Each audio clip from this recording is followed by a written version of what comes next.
Hi, I'm Tom DeWeese, President of the American Policy Center, and I want to thank all of you for joining us again. This is yet another one of our series in our webinars to train local activists how to stand up, how to begin to get involved, and how to take control of what's going on in your own community.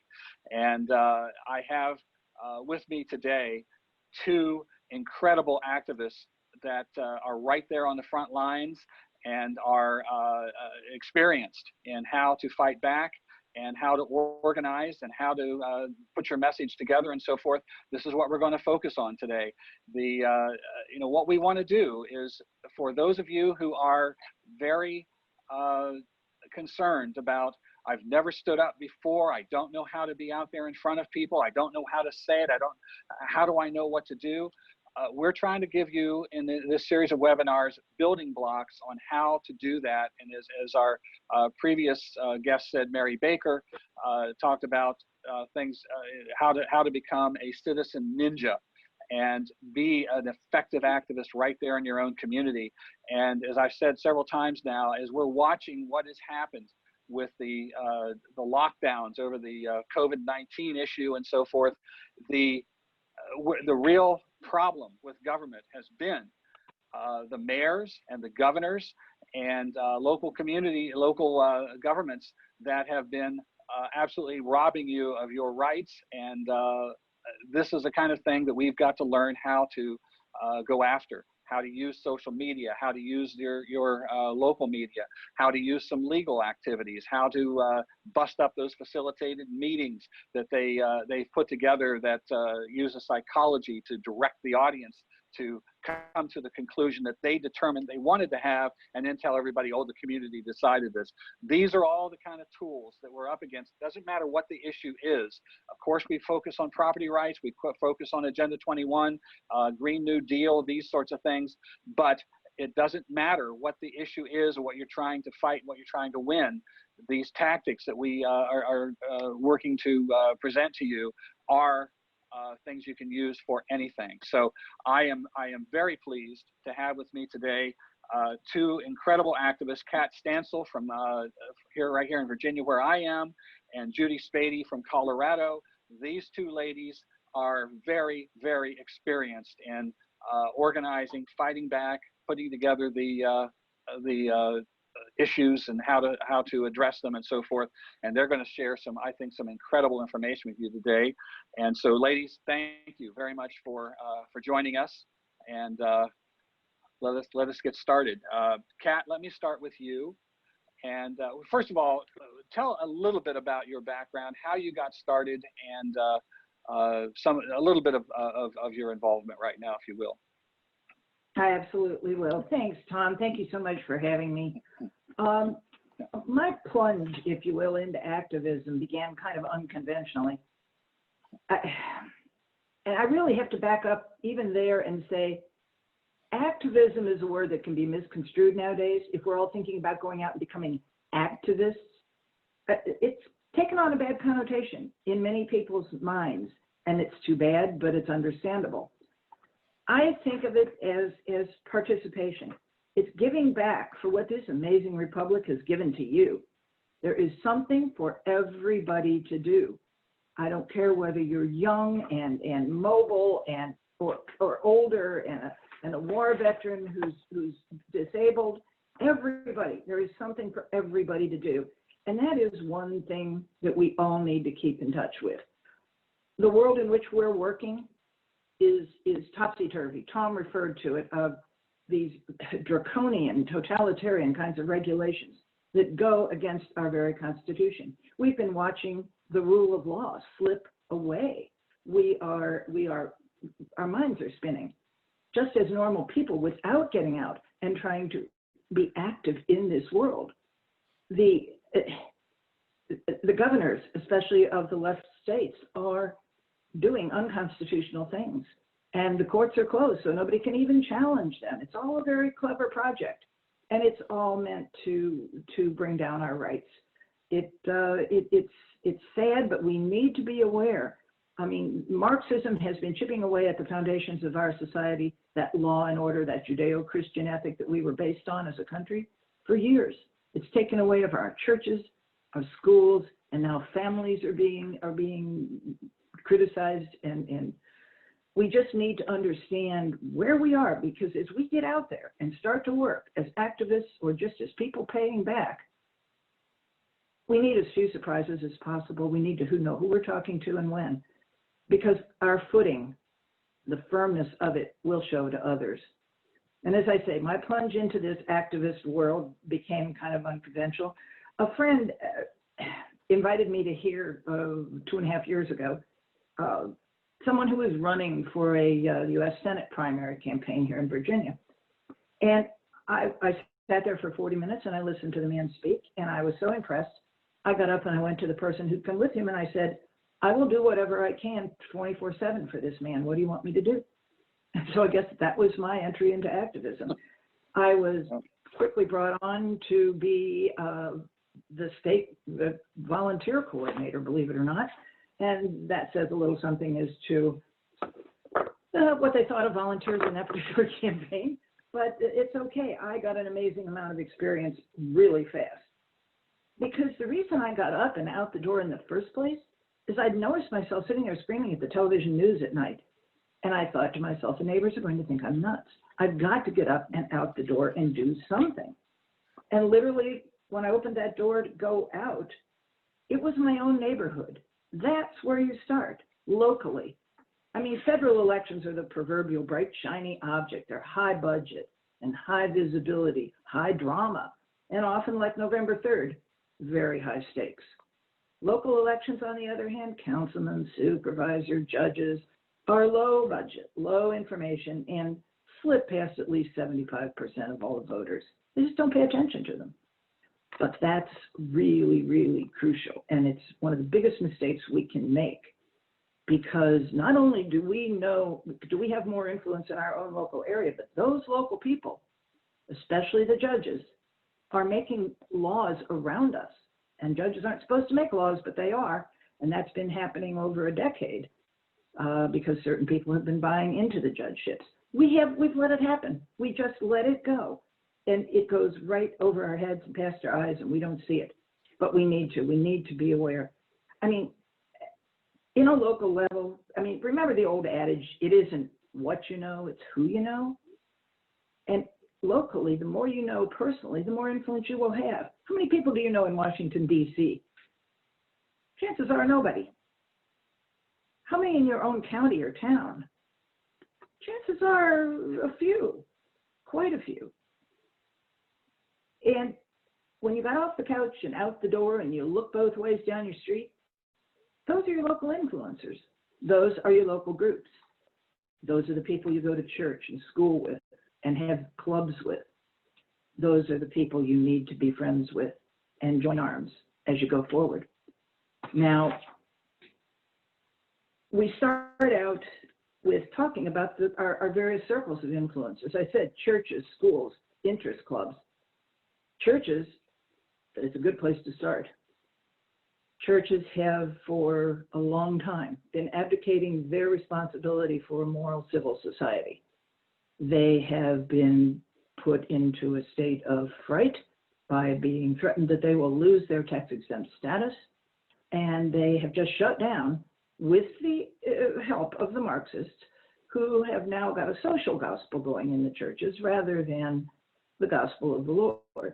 And churches have really shut down as far as helping our country, and many, if not most, are on the side of the bad. Let's just put it that way. We need to make sure that churches understand. I do have a handout or a slide, if you will, to show people what a church is legally allowed to do and not allowed to do. This was put together by the Faith and Freedom Foundation in Georgia, and I took it directly from them. It is still our responsibility to become involved as Christians, as churchgoers. So that is one thing that's really, really crucially important. The packet that I have, The Moral Voter, helps you to learn how to go through your churches. That's just one step. You may go to church every Sunday and not realize that is a platform for activism right there. And there's ways you can do it.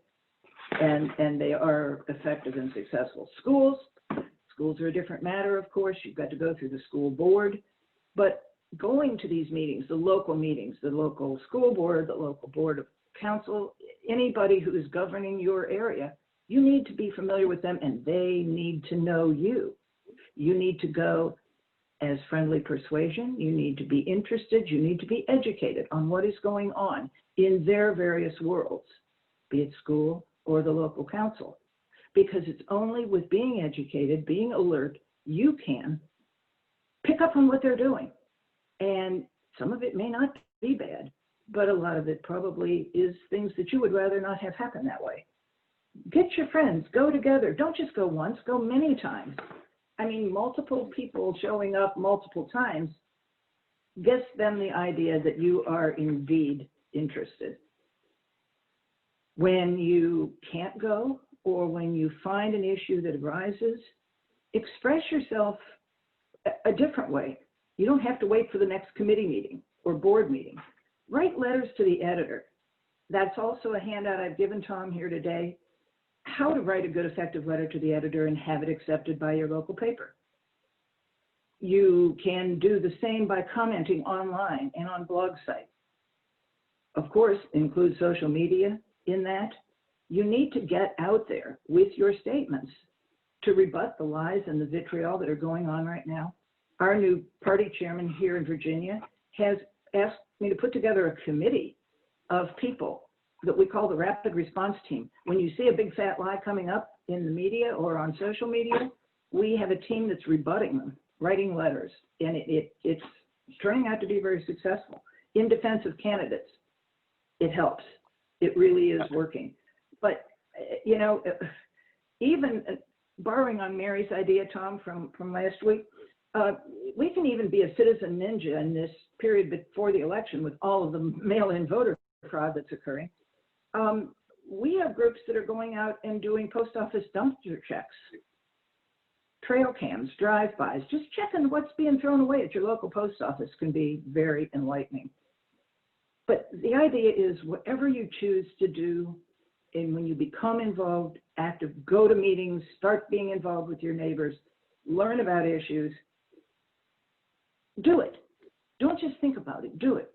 Our country is fast getting away from us, and it's a frightening reality. As I talked about, we have to know our world to act in it. And this isn't a world we can sit back and wait for. This is a world that needs us now, because without America, there is no free world. In 2012, Barack Obama's minions assembled 2.1 million volunteers to register voters, knock doors, hold community information sessions, and do whatever they could to bring about his reelection. Even then, they were afraid their platform plank, the 2010 loss of Congress, for instance, they were losing people. Their platform planks weren't good, so they pushed and they overwhelmed the opposition. One thing that was written by one young Ohio activist for Obama in that book, which is called Groundbreakers, it's very edifying about what is expected of volunteers in the most serious analysis, let's just put it that way. But this is what Obama's people did to get him elected. It's a very good book. It's called Groundbreakers again. And one thing that was said by a young woman in Ohio turned my head more than any other. And that was simply, we didn't just show up. We inconvenienced ourselves. And that is what we have to do. America is worth it. Yeah, let me hold you right there. Let me hold you right there because I want to bring Judy in and talk about these points you've made, because those are groundbreaking points that we need to focus on. First of all, let me tell everybody we apologize. Kat is not on screen because she is experiencing some storms where she is, and the Zoom connection isn't there. So we've had to bring her in on the telephone. We apologize for that, but we'll bring some of these things up on screen. But Judy, I'm sure you've got some things you'd like to add to some of these things Kat's saying. The idea that people getting involved on the local level. And as she said, the Obama people saying not just get involved, but inconvenience yourself to be part of it, I think is key. And also the other thing she's talking about, getting to know your local elected officials and being in their face and so forth. We talked about this in a previous webinar, but this is absolutely keeps coming up because it's actually absolutely what you have to do. They need to know you're there. So please join in, Judy, and anything that you'd like to say on those issues.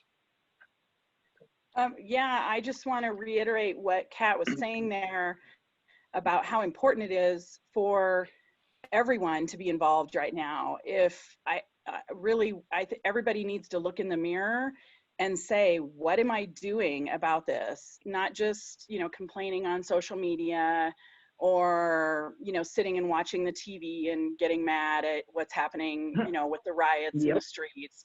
But look in the mirror. All of this stuff starts with us as individuals. That's how the founding fathers started. They, people put them on a pedestal sometime and think that they were like, some gods that just figured out how to be free. No, they were just like us. They took liberty, in a very serious manner. They met in pubs over beers and talked about things. They didn't know what they were doing all the time. They made mistakes just like we make, but they took their liberties, in a very serious manner, and they stood up, and then they got together and united with like-minded people and took action. And that's what we need to do. We've lost our country almost completely right now. So I can't reiterate enough that people really need to look in the mirror and say to themselves, am I stepping up to the plate? Am I doing what I should be doing? Am I taking action? And that's how I got involved 10 years ago.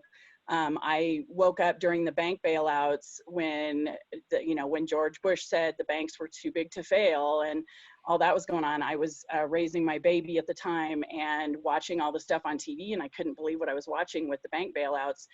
And I just said, something's really wrong here. This is not right. And then that's when I kind of started listening or noticing Ron Paul saying how all that stuff was unconstitutional. And then next thing you know, I just said, I've got to do something about it. And so I went to my local Tea Party group and I got involved. And next thing you knew, I was involved at the local level. And then I was the Colorado coordinator for Tea Party Patriots, went to the first Tea Party Patriots convention in Phoenix. And then I signed up to be the Colorado coordinator for Tea for Education and got very involved at the state capitol in Denver on educational issues, learned how to follow the legislation. I went up there, I learned how to be a volunteer lobbyist, went through training on that just to understand how, I didn't even know there was such a thing as a volunteer lobbyist. So went through training on that, which was just given by another local, liberty activist in Colorado. And so just showing up really gets you involved. And even if you don't know what you're doing, just attend the meetings, go to the state capitol, whatever it takes, and just learn and listen, and then it'll guide you from there. But if you don't get off the couch and do something about it, then you're not really doing your part, which is your duty under the Constitution to, hold the republic together. After I was in the Tea Party groups, then I quickly kind of learned that the Tea Party was really nothing more than an arm of the Republican Party. And some people think that's okay, but once I got involved, I just realized it really wasn't a grassroots effort of we the people. It was really kind of being played from the top down by the politicians. So that wasn't for me at all. And then I got involved in the Ron Paul campaign. And when I found out that the Tea Party Patriots group, which was the largest Tea Party group in the nation, wasn't backing Ron Paul, I knew there was something wrong there too, because he was everything they pretended to stand for. So then I got involved with the Ron Paul campaign just as a volunteer, trying to coordinate people to try to become delegates for Ron Paul. And so I coordinated people first in my precinct and tried to get everybody together in my precinct. And I had to get myself elected at the precinct level, because Colorado, that's how Colorado worked at the time. Things have changed now, unfortunately, but since it was a precinct state, I had to go get myself elected at the precinct level and coordinate with other Ron Paul people. And then to the county convention, where all of us Ron Paul like-minded people who were libertarian-minded and wanted our country back, coordinated together to get ourselves elected at the county convention and then on to the state convention. And then I was elected at the state convention as an alternate delegate to go to the 2012 Republican National Convention for Ron Paul. The corruption we saw there was unbelievable, but I don't want to focus on the negative part, but it was unbelievable. And I was also part of the Ron Paul, there was a lawsuit that was going on for Ron Paul, and I was part of that because of all the corruption that was happening at the state conventions. They were at the state conventions, there was a lot of corruption there. So I was a part of that. And then when I got back from the convention, I became a precinct captain in my local area and just tried to, you know, keep plugging through, even though we saw corruption at the convention, you know, never give up. Even if you feel like you've been shot down. I mean, a lot of us Ron Paulers felt like, wow, we just lost it all. I mean, we knew we couldn't get him elected, but just the corruption we saw, it was heartbreaking and it was devastating, but we couldn't just quit. We couldn't just, you know, say, oh, well, we're done. We had to come back and figure out how to take back our local area. So I became a precinct captain, worked in that capacity for a while. And then I just got involved with many other liberty groups because the networking that we made together across the nation was incredible. So I worked with a lot of people across the nation. I became involved in a group called Defend Not Amend, which was defending the Constitution against a constitutional convention where if they do a constitutional convention, they can wipe out the entire Constitution except for one word. And they will, they can, that's their plan. That both parties, it's been planned for a long time. So I did a whole campaign, liberty activist group called Defend Not Amend with a constitutional attorney from Kansas. We got in front of the people doing that, we debated them. I sent them to the Constitution Party convention. Richard Fry was his name. He went to the Constitutional Party convention, debated those people that are trying to push for the con. And then I got involved in a group called Abolish the IRS, trying to, you know, end the IRS. That was another big one. Guardians for Liberty. I was on the board of directors of Guardians for Liberty. So all of those networking things just kind of pushed me into many other liberty groups that I've been fighting with on issues, even though, you know, what we saw with Ron Paul fell apart, but it didn't matter because we're all still fighting for, as Ron Paul always says, we're fighting for the ideology of gaining back our liberty and restoring the republic. So that's what matters. And then now I'm just involved with a couple of other groups that I'll talk about in a little while with my presentation. Okay. All right, thanks, Judy. Basically what you're saying is you're never home. Is that? Yeah. You can ask my husband. Yeah. The bottom line, what we're saying here is that we're you know, getting involved, and at the level that you are comfortable at getting involved. But if you are dedicated to restoring the Republic of the United States, then there are many, many avenues that you can take to do that based on what you're able to do. But as Kat was saying, that the Obama people were saying was, it wasn't just we showed up, we were inconveniencing ourselves. If you're going to save America, it's not a 9-to-5 job. You have got to inconvenience yourself and get, you know, be there when it has to be. One of the basic ways of winning is for the other side to know you're going to be there and to fear it. I've always said that the day we've won is when these NGOs, these people behind the scenes, bring yet another bill to their city council and councilman or whatever, and the city councilman takes a look at it and says, I can't do this. Do you know what my people will do to me if I do this? That is when we win. That is when we are the ones that are beginning to direct things as they need to be. And that is exactly what is happening now with the other side. When you and I show up and we're the only ones there, the NGOs are whispering in their ear, don't pay attention to him, the guy's a nut. And the city councilmen are fearing them, not us. And this is the whole bottom line of what we've got to focus on here to, you know, to be effective. And we're hoping that we can encourage you and teach you how to do that. Tom, it's Kat. Yeah. I would like to add on to what Judy was saying about her disappointment in the corruption and so forth that went on under something that's ostensibly Republican. I learned a long time ago to, every time I speak to a group, I say, okay, check your party labels at the door. I'm not giving them back to you. They are meaningless today. both parties have done things that make them unrecognizable in their format. For instance, gone is the party of the common man, the Democrat Party. I mean, gone is the party of moral and fiscal conservatism, the Republican Party. They don't exist. And a lot of the anger and angst and frustration that people are expressing today from both sides are people still trying to identify their old allegiances. They're still trying to find that party that they used to believe in and vote religiously for.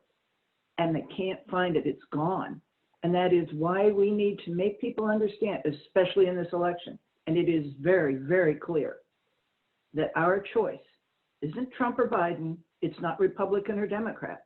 Our choice in this election for everybody who votes, are you voting for the Constitution or communism? I vote for America. And that's what I think that we need to gather everybody under that umbrella.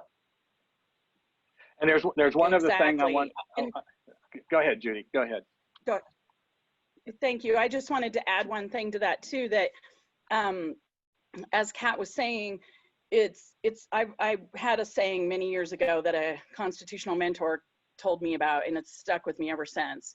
And we used to say it over and over and over, which is it has to be principle over party every day of the week. And when you have that as a focus, then as you're getting involved and you're doing things, you just think to yourself, it has to be principle over party. It has to be.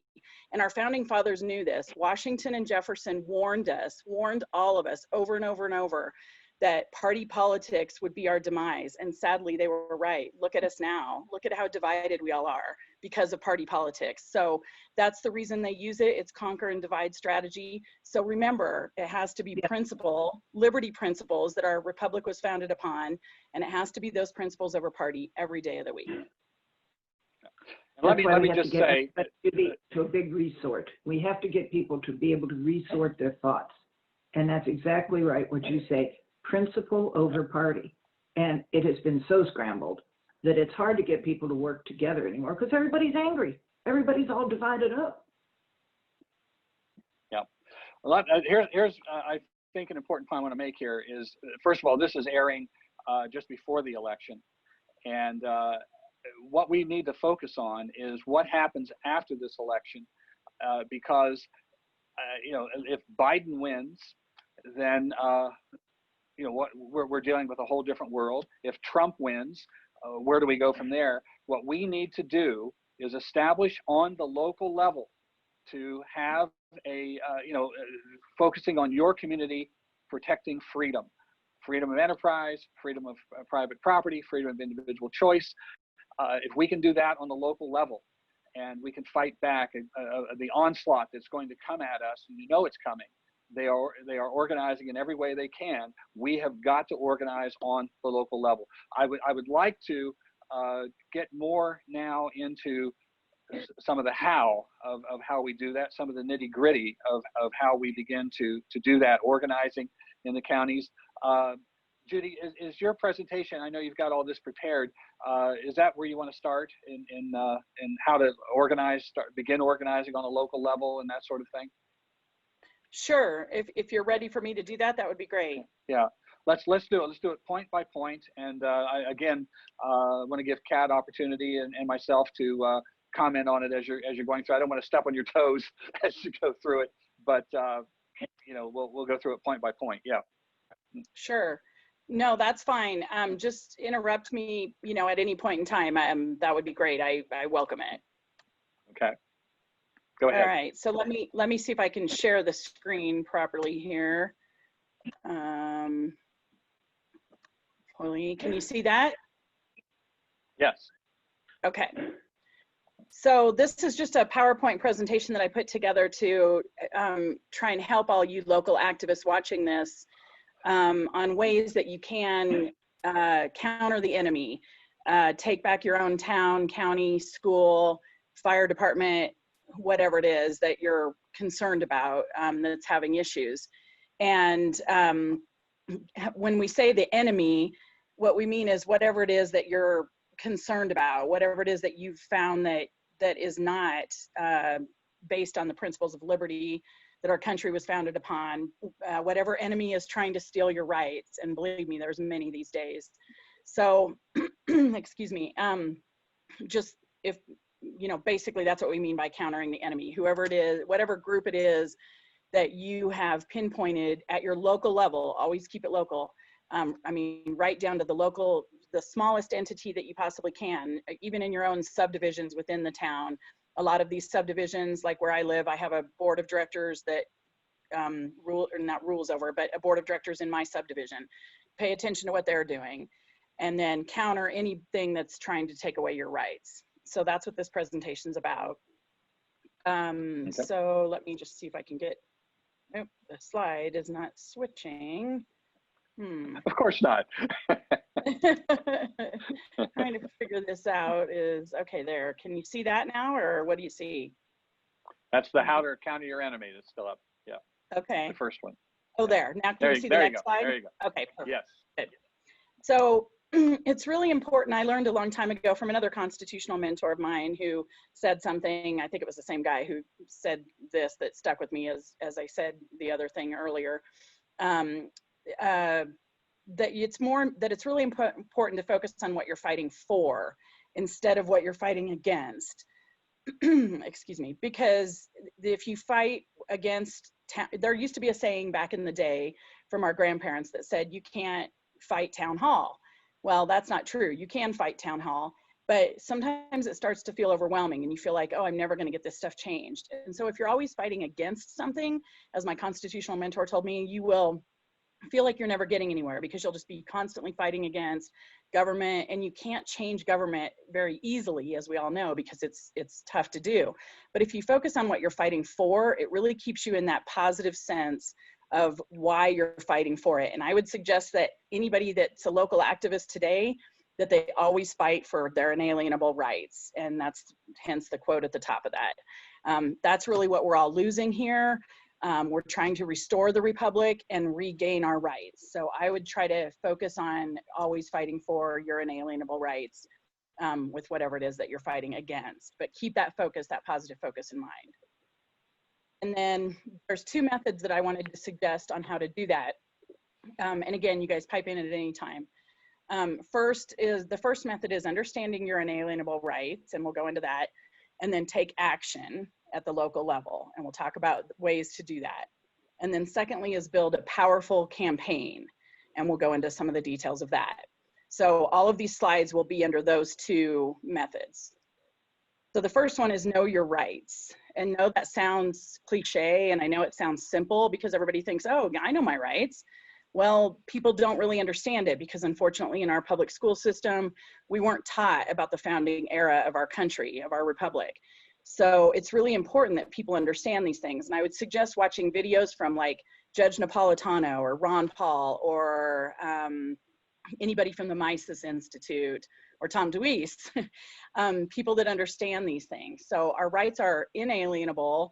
In the Declaration of Independence, they were written as unalienable, but my understanding is, and there's not really much difference in the terms except that my understanding is that the word unalienable doesn't really exist anymore, just as our language has progressed. So I always use I've been told that means unalienable is what it really is, the way it should be pronounced. Yeah. Correct. And thank you for that, Tom. I appreciate that because I always say inalienable, but you're right. One time I watched a video, I think from, I think it was Judge Napolitano or somebody. And so you're right, I am mispronouncing that. So inalienable, and it has to do with contracts, right? From my understanding.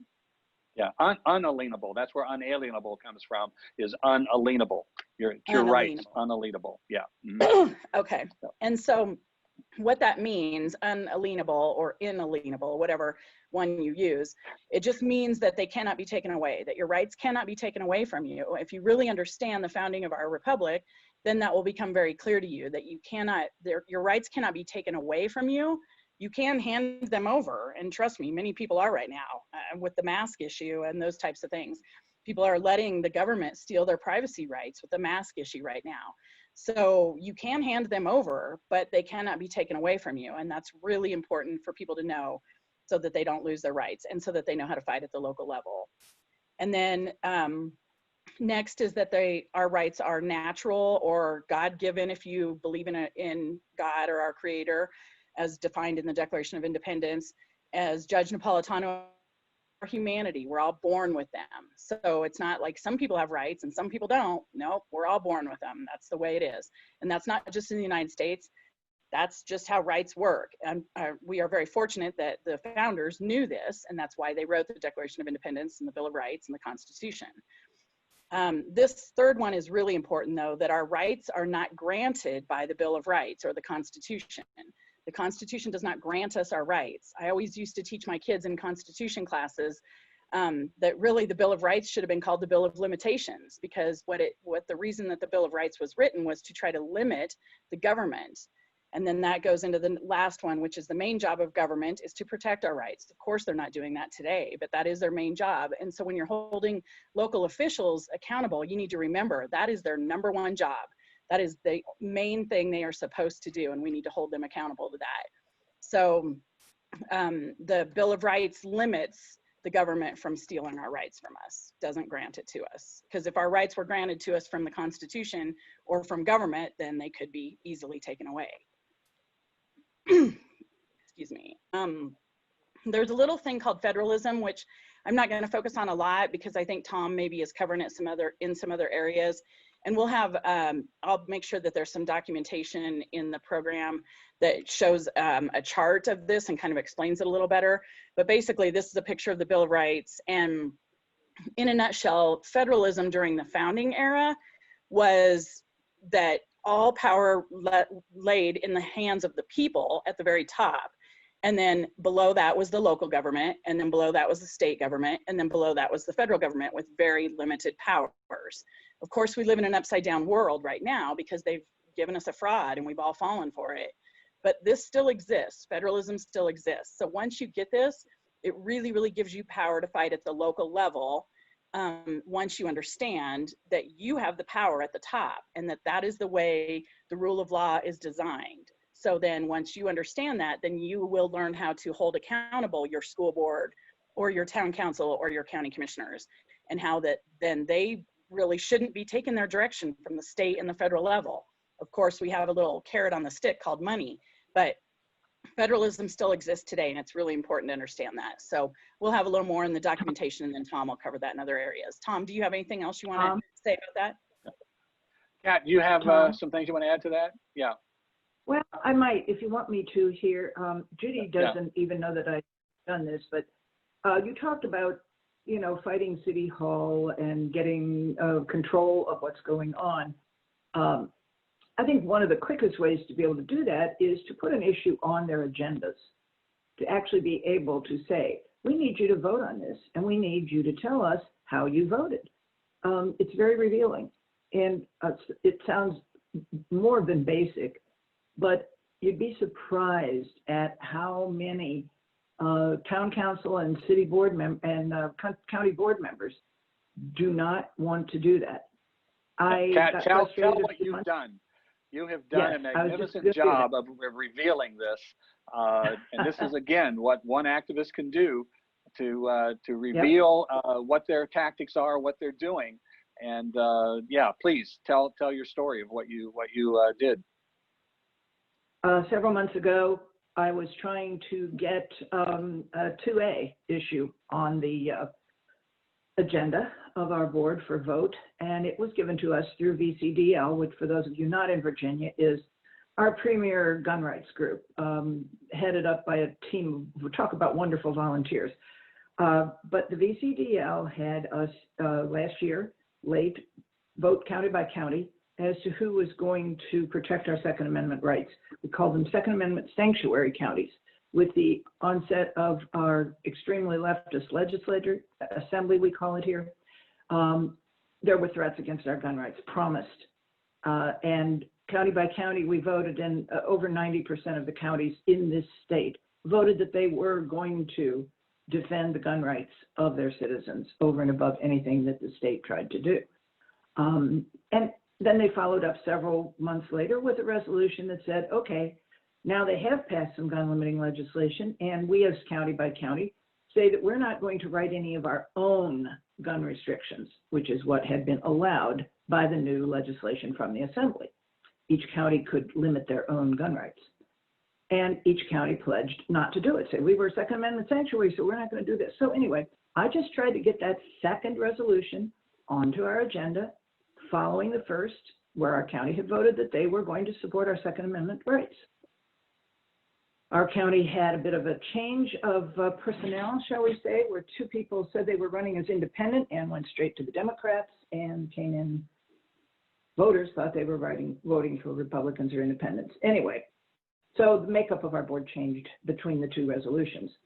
So I was having a bit of trouble, and I tried to find out how the procedure would be to get something on the agenda.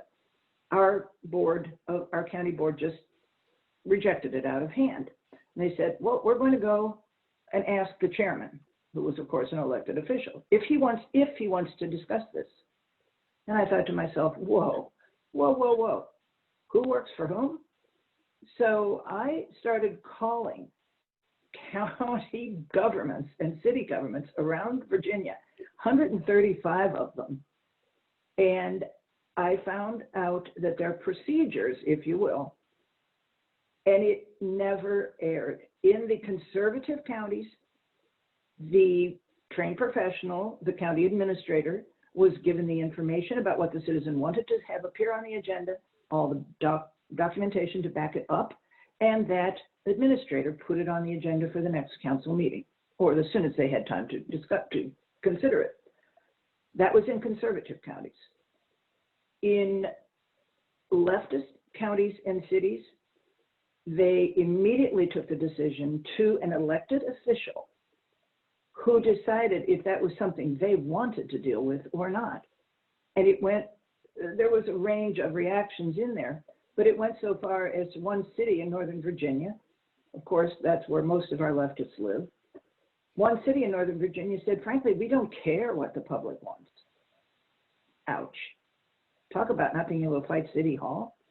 So what I did was I wrote up a proposal for a procedure to be adopted by our county. Mind you, we now have a Democrat county board in a very Republican county.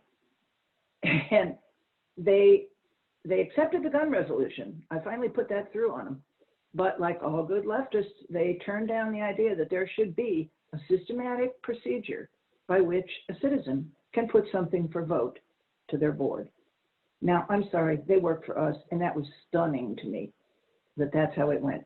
Right down the line. The leftists took it to a political decision, and the conservatives allowed it to pass no matter what it was. I mean, allowed it to be presented no matter what it was. So there's an eye-opener for you. I thought it was. Absolutely.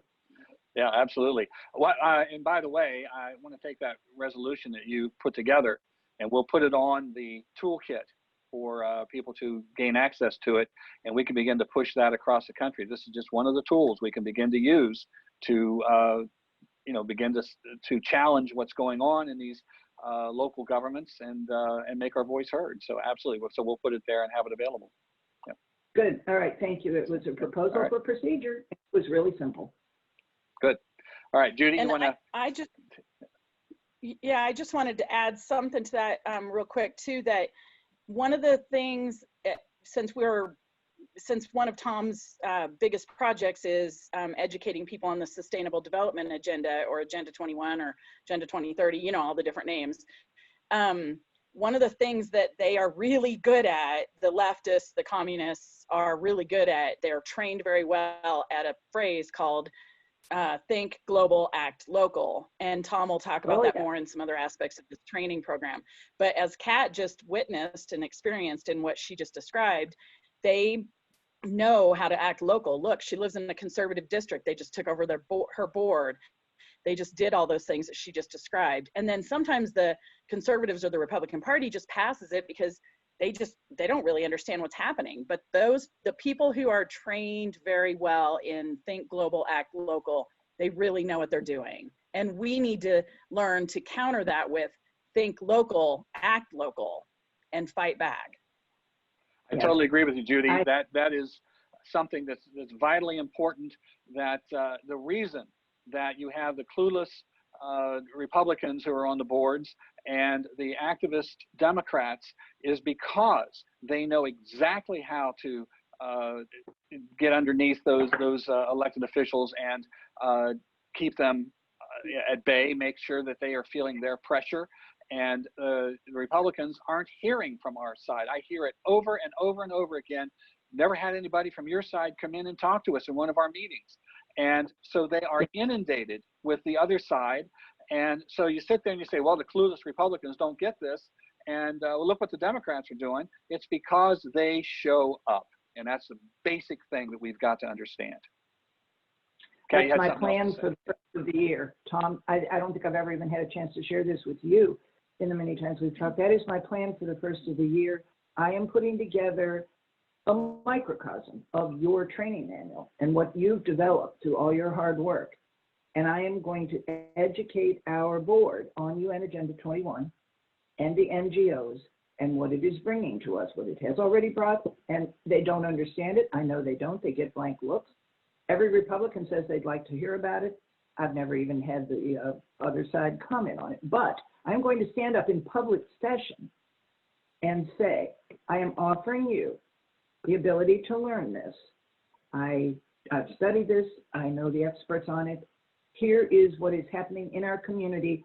I want my board to be aware of what is happening to the citizens. And I will let them make public pronouncement on the record as to who is interested in learning and who isn't.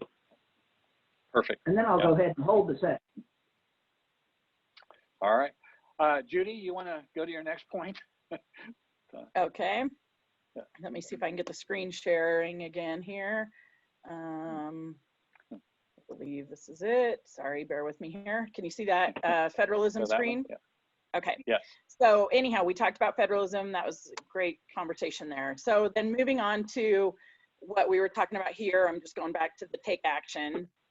So under take action, these are 3 things that are important to understand. And then all the things in red, I will break those down in further slides in a little more detail. But under take action, it's important, as we've been just talking about here, to attend the meetings, attend your town council, county commissioner, school board, fire department, whatever it is. Get involved, find out what's going on, and attend those meetings. And then the other important one is the second bullet point there, which is the COGS. And again, Tom will talk about those in detail in many other aspects of this training program, but it's just Council of Governments, and everybody has a Council of Governance. And again, Tom will go into more details on that at a later time, but we'll have documentation on that. These Council of Governments are non-elected boards, so you really have no voice, but they are a group of all local elected officials. And so you need to hold your elected officials accountable for what they do at the COG meetings. And so attending those COG meetings, you might have a town, like for example, I showed up to a couple of mine, and my town council member was there. And then there's a board of directors that's elected, but the board of directors, we have no voice with them. We cannot question what they're doing because they're not really a government entity, they're an NGO. And so, but your town council member is there giving money, it's paid membership. So then you need to learn how to hold your, excuse me, your elected representative, I don't know what's in my throat, sorry, your elected representative accountable for what they're doing at that COG meeting. So I'll let Tom kind of, do a little more details. Let me just explain something real quick on this. Sometimes when you challenge these COGs, they'll say, well, they are elected officials, but they weren't elected to that board, and they're appointed to it. And it's not just elected officials that are on it. There are members of NGO organizations and other special interest groups, and people trying to influence things are on those boards. And in many cases, it's the COG that is, first of all, in that Council of Governments, you will get 10, 15, 20 counties sometimes in there, and they are making policy for everybody in all those 10 or 15, 20 counties. And your city councils just go along, go, okay, yeah, fine. And they are the ones that are applying for the federal grants that are now dictating policy in all of those counties. So what happens there is your ability to have any influence on your local elected leadership is taken away. and it's taken further away from the people in there where you have absolutely no voice. So that's what we're talking about here.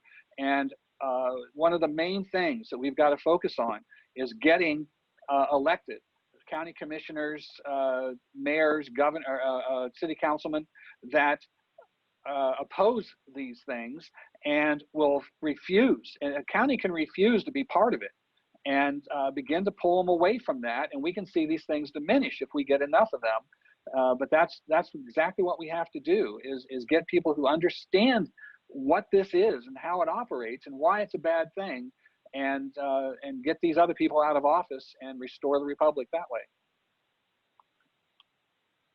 Yep. Kat, did you have something on that? Well, it's a huge task, and it is. We all recognize the magnitude of a task like that you just described, and it's an ongoing project. I don't want, and I want to just throw in here, I don't want to caution people who are listening and considering being involved for the first time to feel like they're being overwhelmed. I can't run for council. I can't do this. I can't, we're not asking that of everybody. You're talking about a framework of what we as a group have to do for success. We don't expect everybody to run for their town council, nor do we really want them to. We just want them to get out and work together toward these ends. If I just throw that in, I didn't want we talked, to be yeah, please. We talked about this in the previous webinar with Mary Baker in creating a team. And you've got people who want to do research and they're good at it. Great. There are usually a few people who want to do that. You've got people who are really good at standing up in front of a city council and making the presentation. The surge of shootings there in recent months, up nearly 200% in July. Sorry, my internet had been out, and it all of a sudden just popped back on, and now I can't shut it off. Okay. Hello. It's gone. But I thought that was Judy trying to come in there a second. But anyway, we have all these different places where people can be, and maybe you just want to get involved and hold up a sign. That's fine. If that's we need all of those things, but we need the people, a team, to begin to organize, coordinate, and carry that message. But that's how we do it, step by step. We don't want anybody to have to do something to force them that they can't do. But I keep going back to what you said about we don't want to just show up. We need to be inconvenienced if we're going to save the republic, and that's that's absolutely true. Yeah. Judy, we all get inconvenienced at different levels, but yes, it is true. Yeah. Mm-hmm. Okay. Go ahead, Judy. Straight. All right, let me go back there. That's okay. Thank you, and thanks for that input. And then, so attend meetings, that's just the bottom line, or the first step. Also, we'll talk about how to file open records requests for information, and I'll talk about that here in a little bit more detail. And then always, always follow the money. That's just a really important aspect of getting involved. So the next slide then is just in detail about attending meetings. There's some things that you will all need to learn over time about when you attend meetings, some different things that go on. And we'll have a little more in-depth information in the documentation of this, and it may be covered in some other areas as well. But I know we want to kind of get into some of this, and I know Kat will have some information as well. But there's just understand that there's a couple of techniques that these communists, I don't know how else to call them, I call a spade a spade. So I like that. That is who they are. Yeah. Thank you. Yeah. So these communists that are taking over each county, each little town across America with the Sustainable Development Agenda and other things, even with all this COVID stuff now and the mask issues and all this stuff. But these communists, they are trained very well in a method called the Delphi technique. And we can get some more information to you on that. There's some great videos out there about what the Delphi technique is. And Delphi is just in a nutshell, and Tom may want to add some more details here, but in the way I describe it, or in a nutshell, is basically they already have a predetermined outcome when they have their meeting. So if a county commissioners are rolling out some comprehensive plan or land use code, and they say they're getting information from the public, they're really not. They basically have these fancy meetings, they show big fancy PowerPoint presentations, and they pretend that they're wanting to get input from the public, but they know how to direct the meetings in a way that they already know their predetermined outcome. They will shut people down. They will kind of listen to comments, but then they'll blow them off and then they'll come right back to their points. They're just kind of masters at this training, and they understand this Delphi technique. And then gaslighting is another one, and schools do gaslighting all the time very well. They are extremely trained in it. And gaslighting is just basically trying to change the subject. Again, it's sort of a predetermined outcome where they pretend to be listening, but they're really not, and they just get right back to whatever it is that they want to do.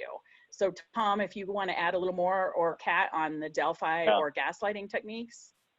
Yeah, let me just say, first of all, the Delphi technique, that came from the Rand Corporation during the Cold War, and it literally was designed to be a psychological weapon.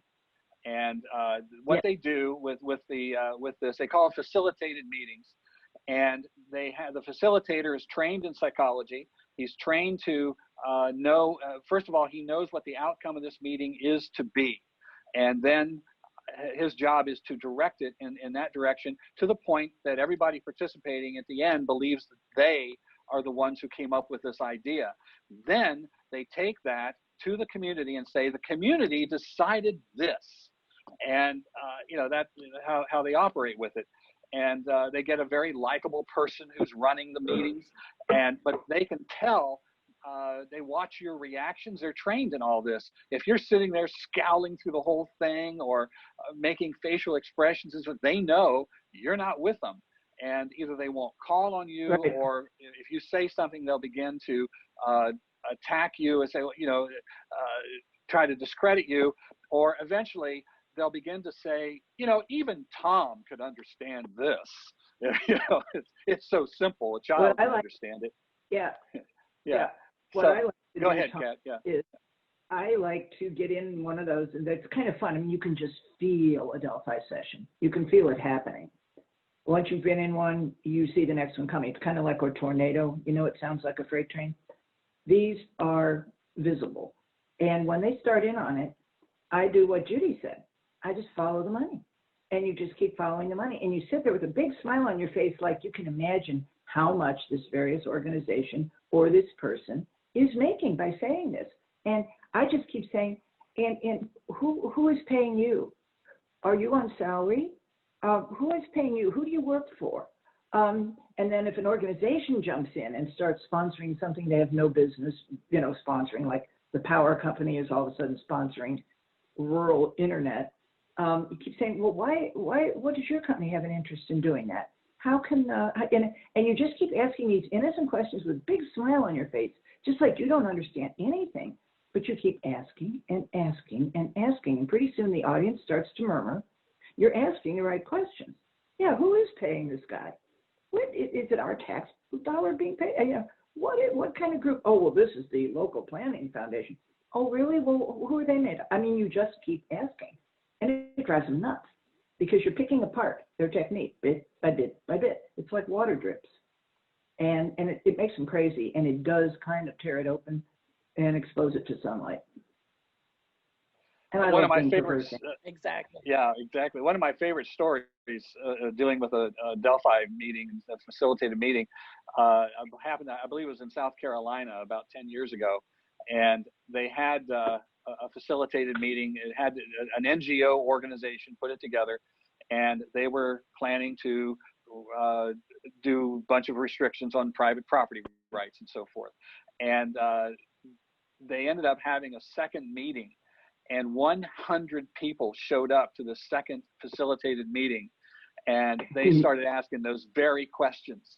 And the whole meeting completely turned around, and the chairman of this organization had to finally went up to the microphone and said, I'm going to adjourn this meeting because this meeting has reached the wrong consensus. Literally said that. It was in the newspaper. Exactly. And they don't know what to do when you do that. It's so fun. I mean, it really is. I mean, you think being an activist sounds like a lot of work and kind of getting into scary situations and all that kind of stuff. It can be a lot of fun. That's one of them. That's one of my favorite things to do, is just heckle the county board with a big smile on your face. You can't make them mad at you, or they're not going to ever listen to you. Yeah. Big smile. And Yeah. you can say, boy, I bet you're making a lot of money on this, right? And Yeah. gosh, with the money you're making on this, can we get some new radios for the squad cars? Or, I mean, you know, you just keep at them. Yeah.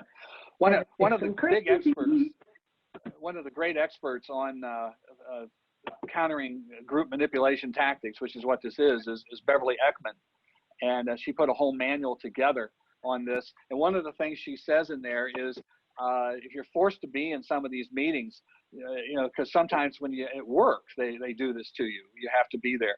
And she said you just kind of sit there and act like you can hardly keep your eyes open and could care less about what's going on.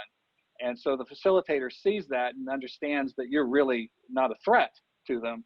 And that's when you end up asking the Boilermaker that brings the whole thing down, and he's not ready for you. He's not prepared for you. So yeah, we have a whole lot of things in our citizens activist workbook on countering group manipulation tactics, facilitated meetings, and so that's in there as well. Yeah.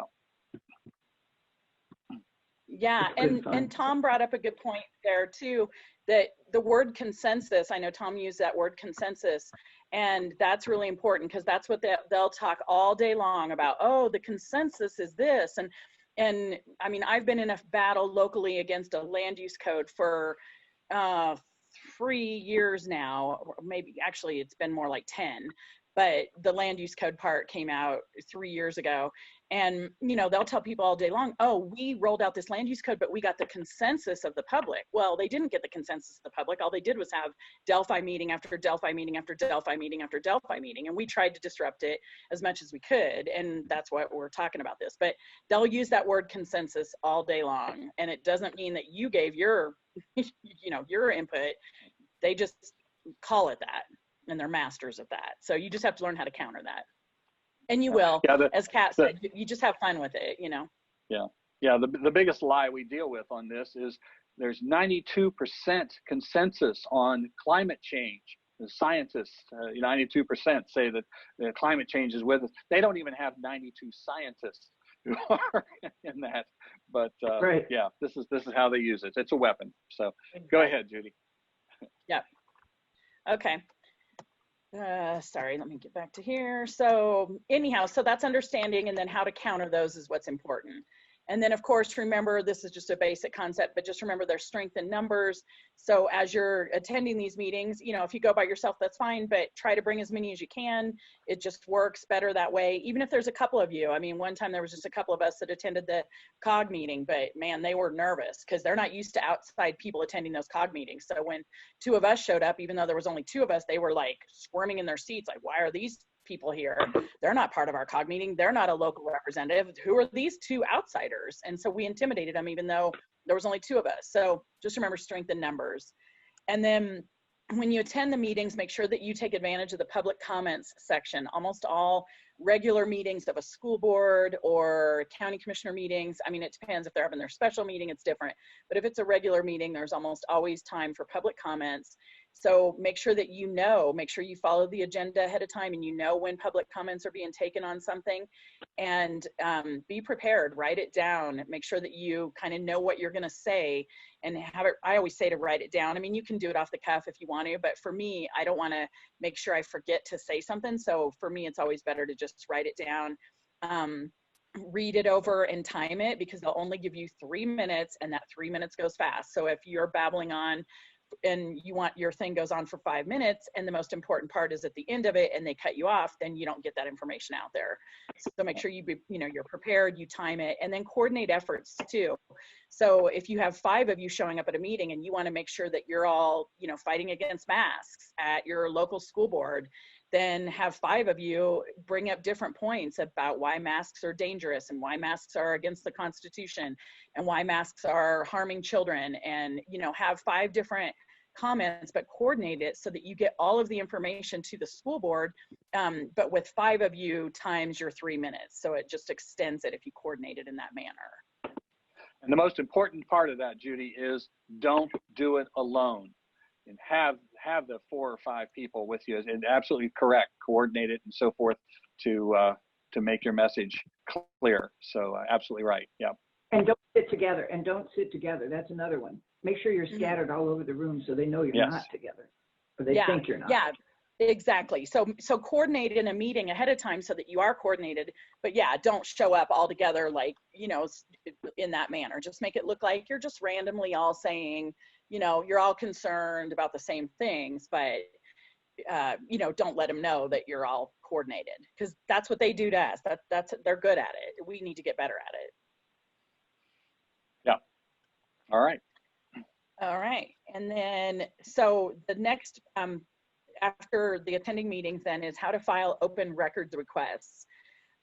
So you've probably heard of the Freedom of Information Act. That's the federal level Freedom of Information Act that says that we all have the right to be able to see the transparency of any elected board. So if it's an elected board, if it's your school district, if you're your school board, if it's even your sheriff is an elected position, your fire department, your town council, all these things we're talking about. Any of those places where there's an elected board, you have a voice. So you need to learn your state sunshine laws, and different states some states have sunshine laws and some states don't. I live in Colorado, which we have a very good sunshine law. So we file what's called Colorado Open Records Act requests. It's called CORA. So I'm constantly saying, oh, I'll file a CORA on that. I'll file a CORA on that. I'll file a CORA to get this. And so in Colorado, we're very fortunate to have good sunshine laws. Some states are not, but that doesn't mean, I think even, and maybe Tom can speak to this a little more, but even if you're in a state that doesn't have sunshine laws, you still should be covered under the Freedom of Information Act. And you just need to learn how to get around that to file these open records requests as much as you can. Tom, do you I'll tell you what, even if they would, if you don't have good sunshine laws, but if they refuse to give you the information you're looking for, make that an issue. What are you hiding? And embarrass them into making sure they will give you those documents and put that pressure on. So don't let them get away with that. They aren't allowed to sit there and hide everything that they're doing. Yes, and any elected official, I have found, you look straight in their eye and you say, you work for us. And you just deliver those words. You work for us. Period. Why won't you answer our questions? Why won't you allow us to, you know? What are you hiding? We want to do this. Yeah, Yes. What are you hiding? You work for us. Exactly. And boy, they don't like it. Exactly. The crooked ones Yeah. that stole our board. Oh, they're mad at me. They're pure mad at me because I just keep, every time I look at them very pleasantly and I say, you work for us and we need to find this out. And the two are just squirming. They love it. Or I love it. Exactly. But that's the way we have to handle them. They do work for us, and that is a key component to remember in any interaction with any government official at any level. If they are elected, they work for us, period. No debate. Exactly. No matter what they want to whine and holler about. They work for us. Exactly. Yep. So, And yeah, so like they said, even if you don't, oh, sorry, I didn't mean to interrupt you, Kat. No, I just threw in a flinger. I just said, and not George Soros. Anyway. Or the Koch brothers. Sorry, they're just as bad. You people are such radicals, I swear. Yeah. So anyhow, filing open records, just see if you can understand your sunshine laws and just be familiar with them. They're not really hard to understand. And then when you file a CORA, I know the second point sounds kind of funny of be specific or general, but it does depending on the information you're seeking. If you're when you're filing a CORA, as I call it, that's in Colorado, but whatever your state is, but when you're filing it, if you're wanting a bunch of information, then be more general. So you might file a CORA asking for, like recently, I just filed a CORA or an open records request on my town council, because I suspect these town councils are probably receiving money to push this mask issue. I haven't proven it yet, but I'm pretty darn sure they probably are getting some kickback to do this mask issue. So I wanted to see. So I filed a open records request from January to June to see all of their revenue coming in, and I got it. And so then you have to go through it with a fine-tooth comb and you have to be able to understand it. But I wanted a general 6-month period to see what their revenue looked like. I haven't found any smoking gun yet, but I also need to go through it a little better. But that's an example where I wanted more general. Then sometimes you might want more specific. You might want to know exactly what was discussed at a local school board meeting in regards to the masks. So for instance, my son recently was ready to play football on his high school football team, and they're requiring masks while they play football. Imagine that, insanity. But I wanted to know exactly what they discussed at a specific school board meeting in regards to this. So I went through their minutes and I found out that they discussed it on, you know, a certain date, and then I filed an open records request to actually listen to the audio of what the school board talked about, so that then I could sit there and I could hear what the school board was talking about and who was saying what in regards to hold more accountable. So that's an example of where you want to be specific. So depending on whatever information you're seeking, just be very clear in that open records request. And if you file it and you don't get back what you want, then file another one. One time with our county commissioners, we decided, there's a ton of people when this land use code thing came out. We had many people really mad in my county, a small county in Colorado. We had 1,000 people show up really ticked off at a meeting at the fairgrounds against this land use code. Well, people were filing these open records requests left and right. We had many different liberty groups that started. The farmers and ranchers were filing open records requests. I mean, many people got involved in doing that. So then one time later on, we wanted to find out who, and some of the reporters, sorry, let me back up, the media reporters, they know how to do this well. They'll file an open records request so that then they can report on a story, and then they twist it and slant it in their way, but they file an open records request on that. So we found out some information about a local reporter that reported on something, and we wanted to know how he got that information. So we did a CORA for the CORAs, which is kind of funny, but we did an open records request for all of the open records requests that were done by that reporter, and we got to the bottom of it. So sometimes you can even do that. So be as specific or general as you want to, and then dig deep. Like I said, if you do one and you don't get what you want, just keep trying and keep digging until you can find the information you're wanting to seek. Excellent, excellent. That's great. I want to say one thing. You know, as I say before, research is so key to everything we're doing. It's laying the groundwork down to get so the spokesman and the other organizers and so forth have the weapons that they need. And we've gone into a lot of detail in the manual and in the toolbox to you know, focus on research and how to do a lot of that. But yeah, that's absolutely the key. That's where you get all the details. A lot of the organizations, these NGO organizations that are in the background that are running things, they have been in many other communities, and they have put policies together. There's a record of all of that. And if you really want to find out who these people are in your community and what they're doing, you can begin to research them. And if you can pull up some of the information that you find, what they've done in other communities, where their money comes from, again, follow the money, that sort of thing, you can begin to put out reports. Do you know who's influencing your city council? Do you know who these people are? Here's what they've done before, where they're headed with this, what they've said before.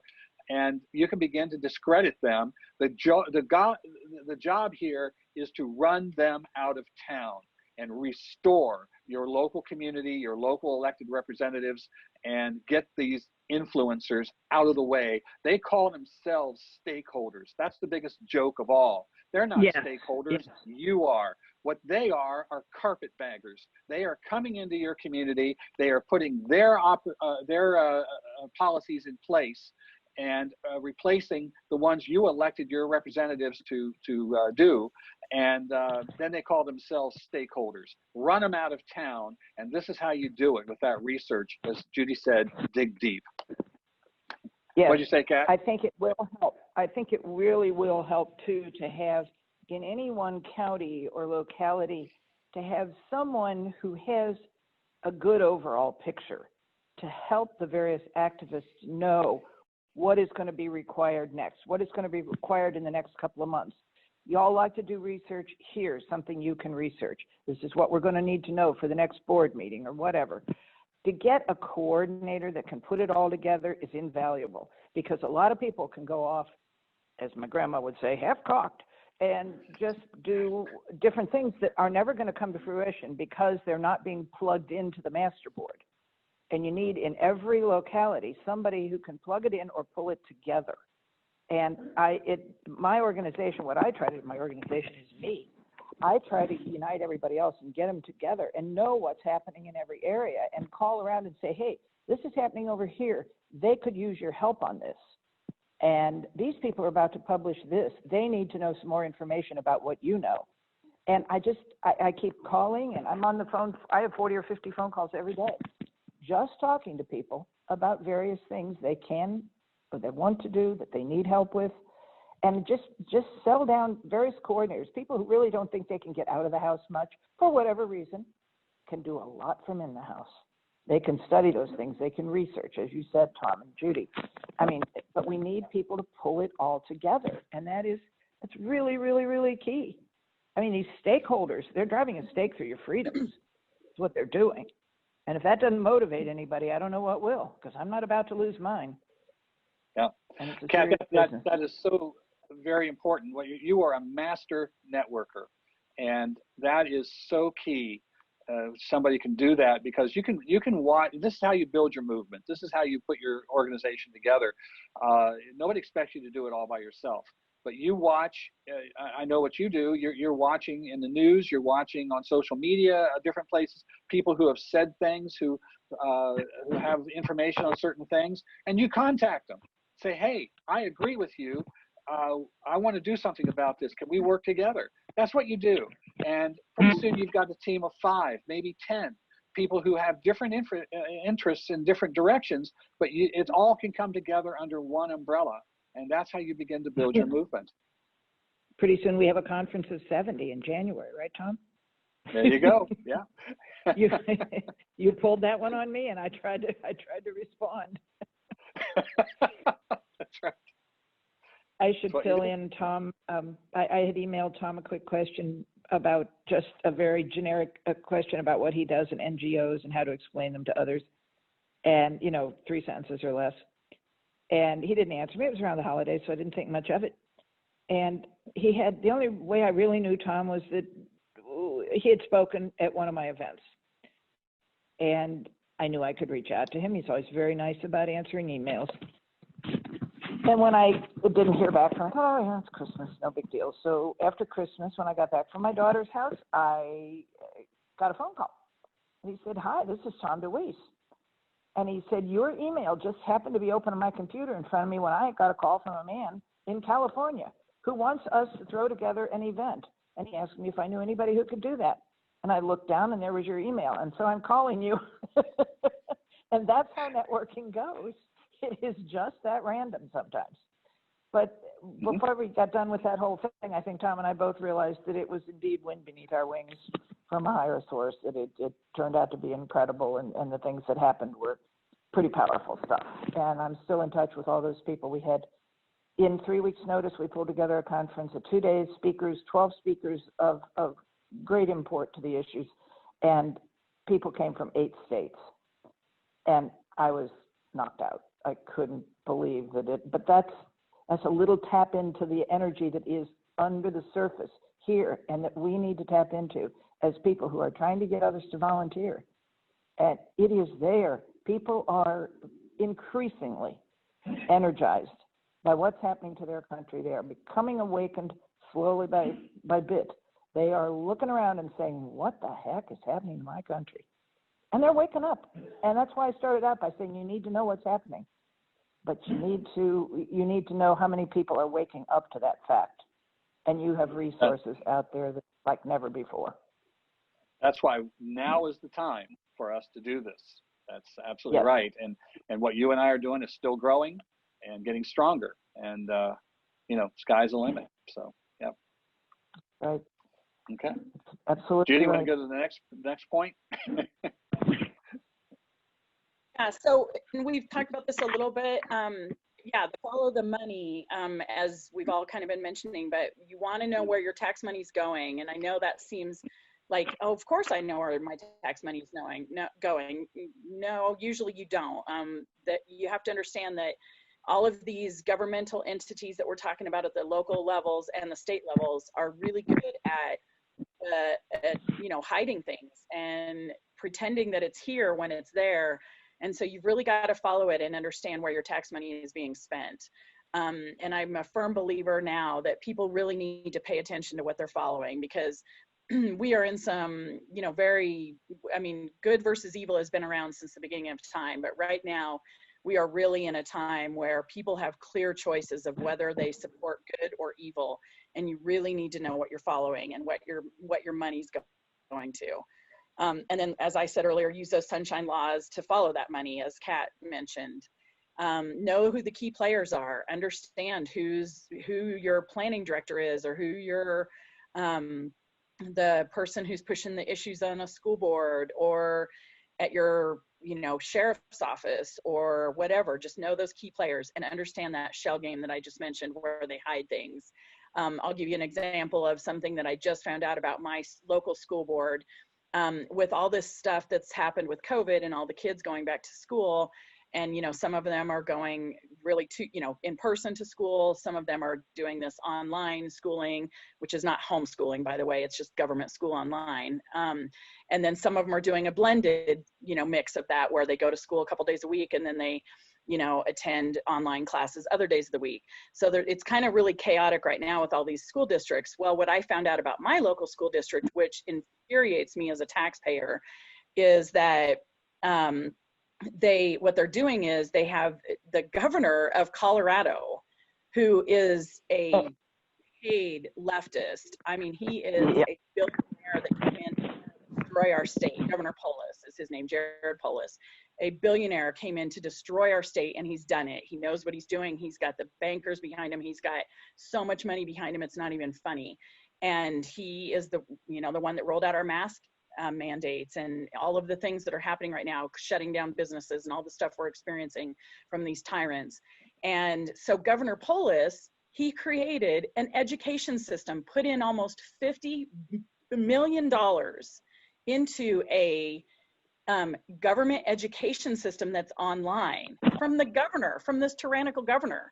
And then my local school district, what they've done is, if kids are taking the online option, not the blended option, but the online option, guess what? They're not even getting taught by local teachers. They are sitting online in front of a computer, and they are getting routed to this state-ran educational system created by the governor, the tyrant. Oh. And so that ticks me off. I'm a taxpayer. So what's happened is the superintendent of the schools here, he's lied to people. He's telling people, oh, don't worry, the funding remains local.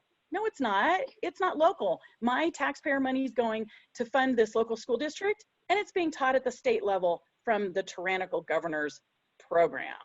That's insane. We should be holding them accountable for that. It's really frightening. Yeah. And so you've got to really know. So I've got to raise a stink with my school board, and I'm going to expose the heck out of this because they're lying to the people about the funding. Go ahead, Kat. Well, I had a friend here who joined the school board out in one of our rural counties out west of Richmond, and she came across the fact that they were lying about their own various gender identity policies. And they were trying to bend them backwards to fit the new whatever code. And she uncovered it and called them to their face. And she obviously isn't anybody's favorite person, but she's one person who went out there and got it and dug and researched, did just like you said. I mean, it wasn't the same kind of situation as follow the money, but it was follow the lies. And she just unearthed them. And now they've had to turn around and do what is right by law, which really upset a lot of them, of course, because that's not what's happening today. But yes, Judy, you're exactly right. Yeah. And another example, just like you said there too, even in my local school district, and this is happening in school districts across all of Colorado and probably other states, is that, and I found this out just as a local aspect, but then I found out it's happening all across the state of Colorado, is that they're going in and changing policies, the normal policy that's on the books for non-discrimination that we've had on the books since the 70s, that says a school district cannot discriminate against, race, sex, creed, that whole non-discrimination policy that's been around forever. Well, what they did is, there's a local organization, a statewide organization that's pushing the LGBTQP, agenda. XYZ, And yeah. and they're coming down into all these tiny school districts with this.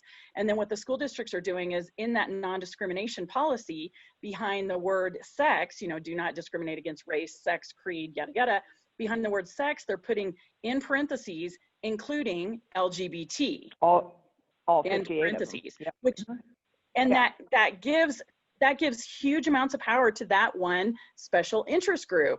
And my point to the school board was, behind religion, what if I said to include Catholic?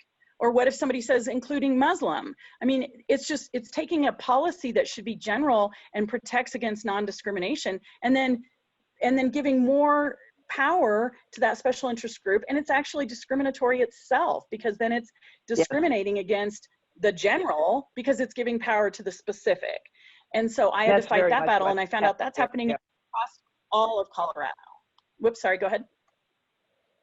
No, it's not exactly what happened here, but it's kind of like it. I mean, they are doing anything illegal or immoral they can to get their own power concentrated. And that is what we have to work at breaking up every step of the way. I think an important thing here is what you're all talking about is this stuff is nationwide, and the one thing that all of these policies have in common is none of them are local. And yet your elected officials will tell you everything's local, local, local. It is not local. It is an international agenda being implemented in our community, step by step. Think globally, act locally, as you said. And, this is what's behind it. And the tactics that we're talking about and focusing on,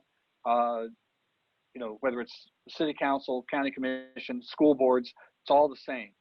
They're all up against the same forces and a lot of the same tactics. If these people are elected to these posts, then we have a place to have influence on them, and we have to take it. So, let me tell you, we've got 20 minutes left.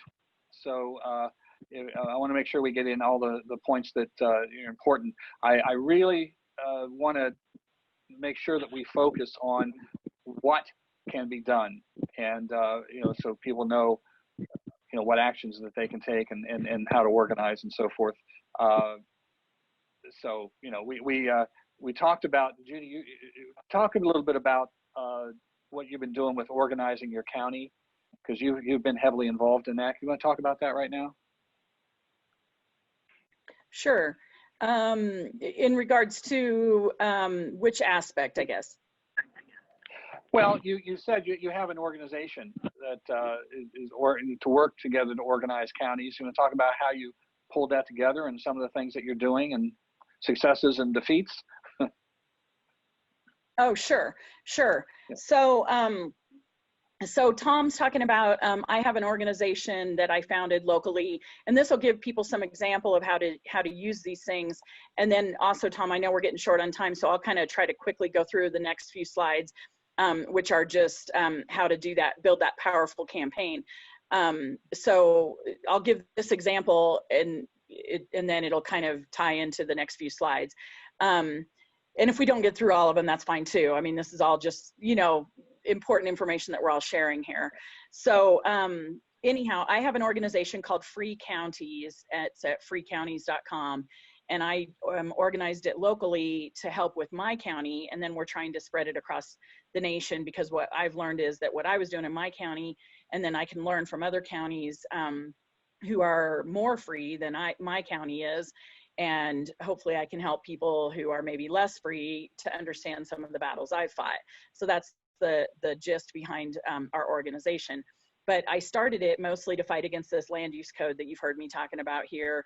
And I'll just explain a little bit of how this ties into the sustainable development agenda, because what happened was 10 years ago, I started fighting against our county comprehensive plan with a group of us in our Tea Party group, because we found out that the comprehensive plan was going through a drastic revision, and there was really nothing wrong with our county comprehensive plan. Yeah, they always need tweaked and they all need edits, but it was a major overhaul of it. And so we all got involved, and we found out it was all linked to Agenda 21. In fact, we stood up and we ended up killing that comprehensive plan. They threw it in the trash, thank goodness, because we all showed up at these meetings. And so that was a big success story for us. We all showed up at the meetings in the way that I'm telling you guys.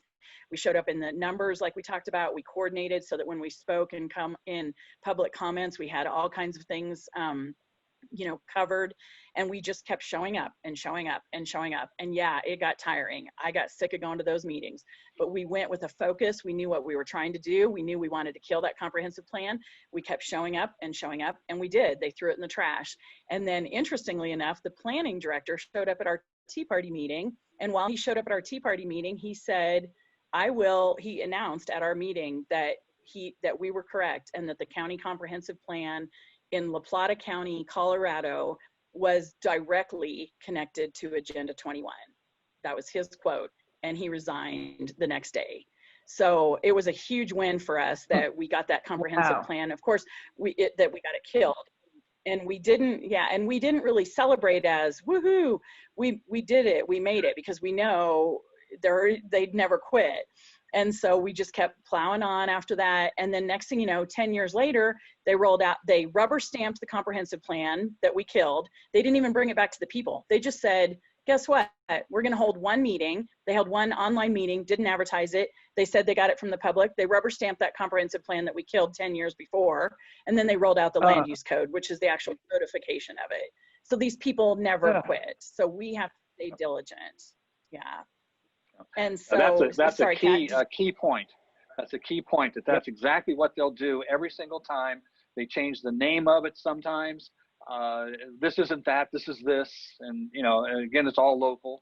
But they'll wait until they think you've gone back into the tall grass and aren't going to be seen anymore, and then they bring it back out again.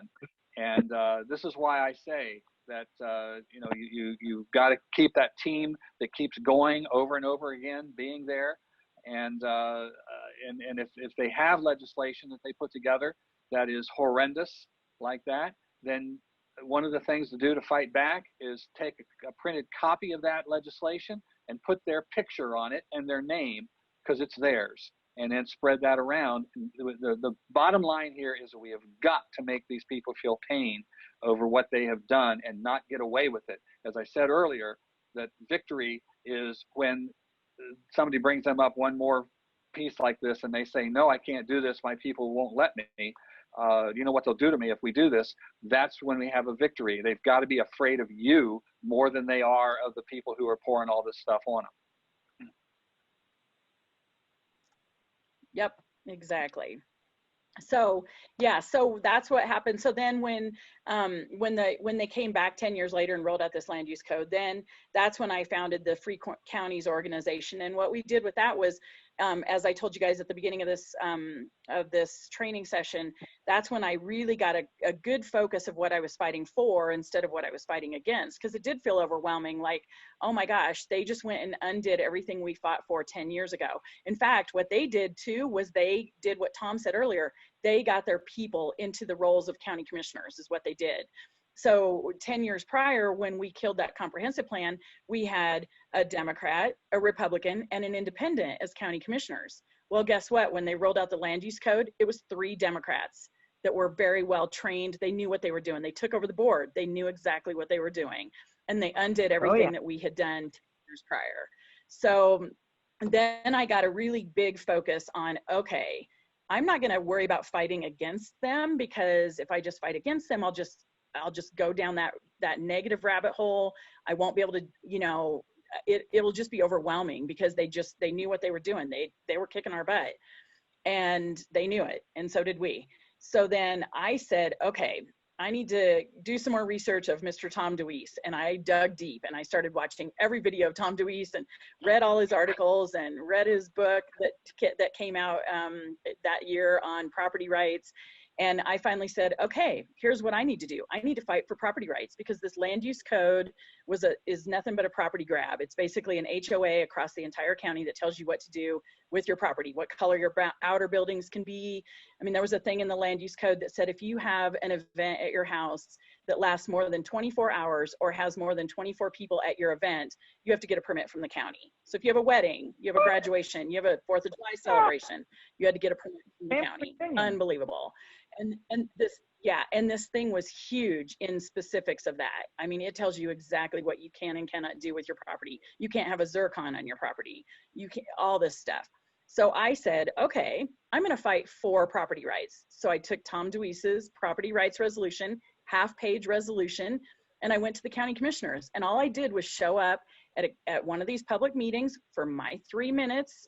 And I knew what I was doing because they said they were taking public comment. I knew the Delphi.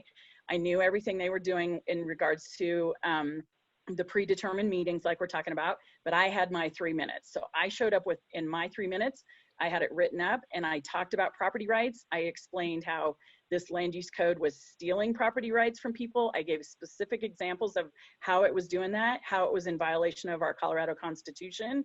I gave the specific sections of the Colorado Constitution of property rights and how they were in violation of it. And then at the end of it, I said, I have a property rights resolution. Will you sign it? And the far leftist, who was funded by Steiner out of California and had millions of dollars behind her, looked down her nose at me and said, well, Judy, if you submit it to it, we'll sure take a look at it.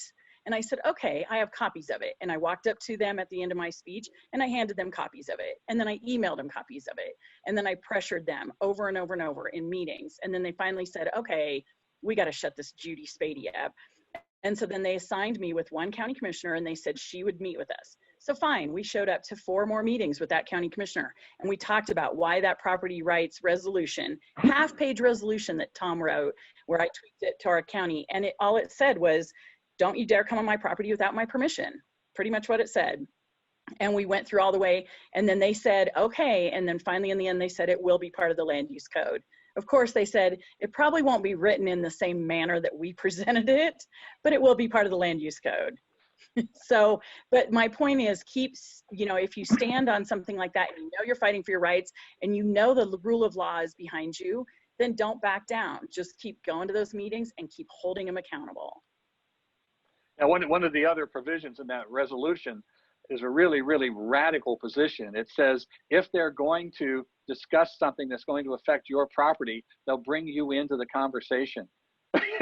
So radical, But we've had all over the country people present that, and they haven't signed it. And the first time we did it was down in Roanoke, Virginia, and a fellow activist who volunteered to be my guinea pig for it presented it. And again, they said, well, we'll take a look at it. She comes back to the second meeting, and she says, well, what say you about it? And the chairman of the commissioner, county supervisor, said, well, I'm not going to sign it. And she said, well, why not? And so I don't want to debate it with you. So I don't debate. I just wondered why you won't sign it. And eventually he finally said, I believe there's a bigger agenda here. And, but the point of this resolution is to bring them out, to show, are they going to protect property rights or not?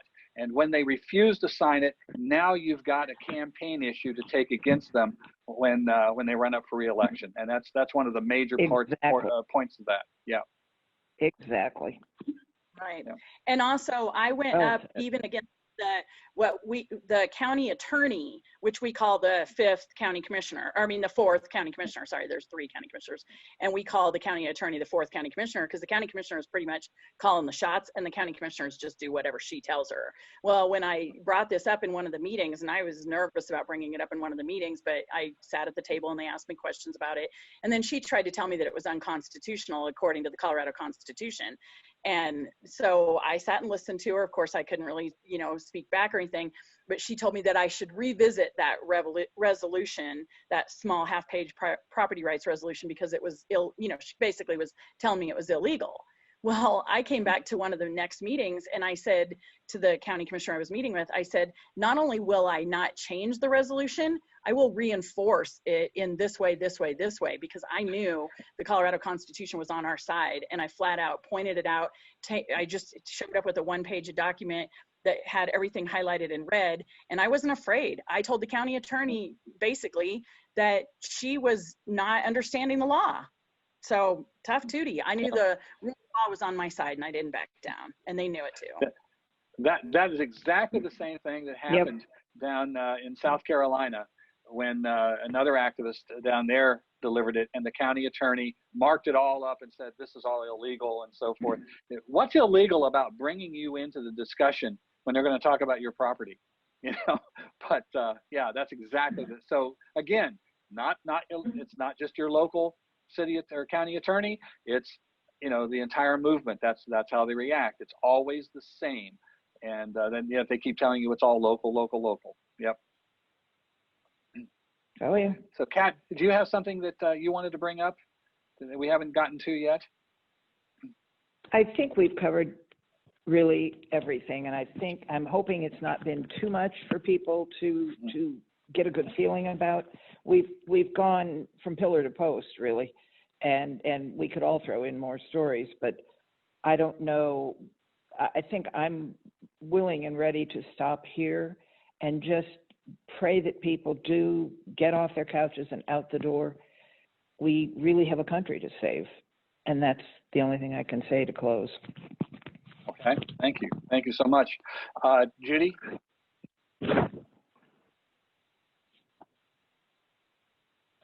Judy? Sorry, I was muted. Yep. I'm sorry. Do you have any thing else we haven't brought up yet that you wanted to make sure we got in? How much more time do we have? I have a couple more slides I'd like to just kind of quickly go through if I could. About 5 minutes. 5 minutes. Okay.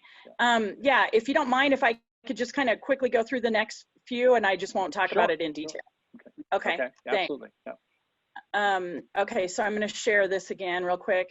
So that was follow the money. And then on this one, I'll just touch it real quick, is build a powerful campaign. And this is how you can do it. You can focus, just keep that focus of the changes you're looking for, build momentum, as we've all talked about, with lots of friends, get lots of people involved, communicate your message well, and apply political pressure. And then I took those 4 and kind of had more specifics on it. Same thing here, just perseverance, messaging, consistency.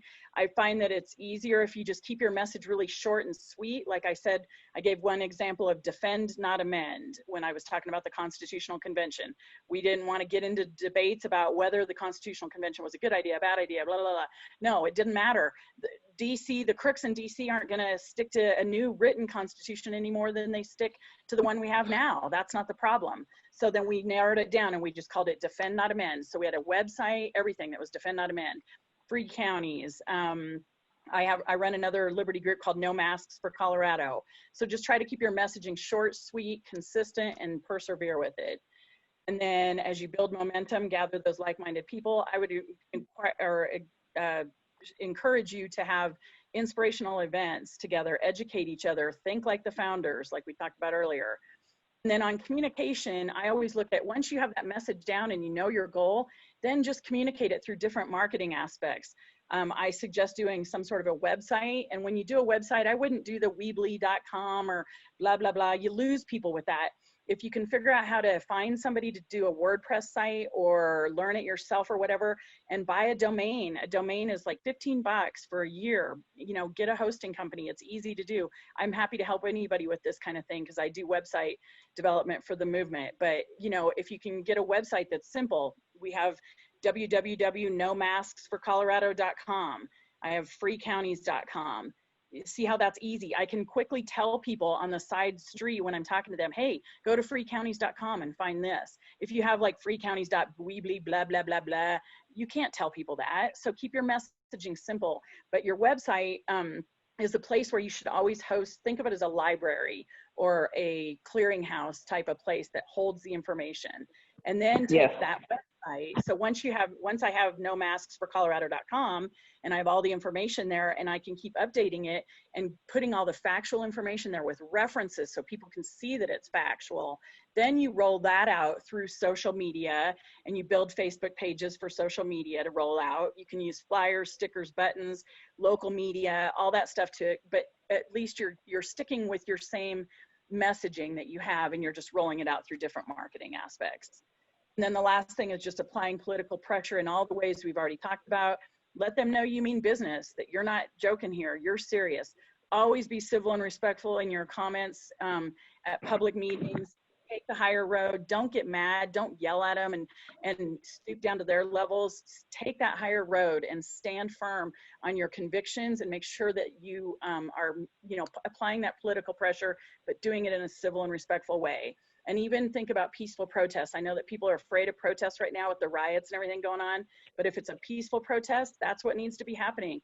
Don't be afraid of doing that. Again, take the higher road, hold signs that are positive but are meaningful, and stick to your guns.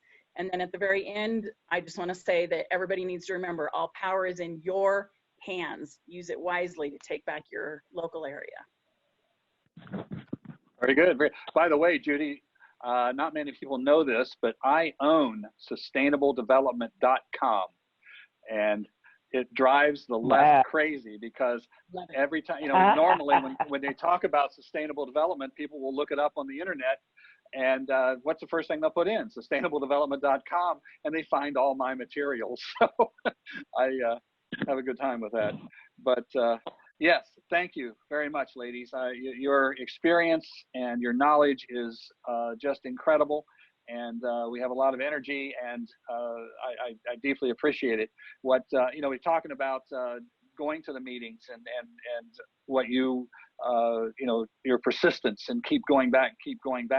One of the things I run up against many times with other people, they'll say, well, we went to the county commission meeting and it didn't work.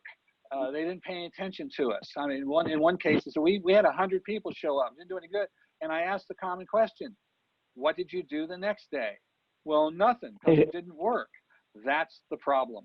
And we have got to stay there. We are up against a massive force that is trained, massively funded, and determined to absolutely change the American system, the American culture, and take away our freedoms that we grew up with, and we our Constitution is there to protect. And they are, as you said, they go away, they come back again and again and again, and we get tired of the fight. And that is where we start to lose. We have got to stay in there. We have got to stay motivated. And Kat, as you said, you can make it fun.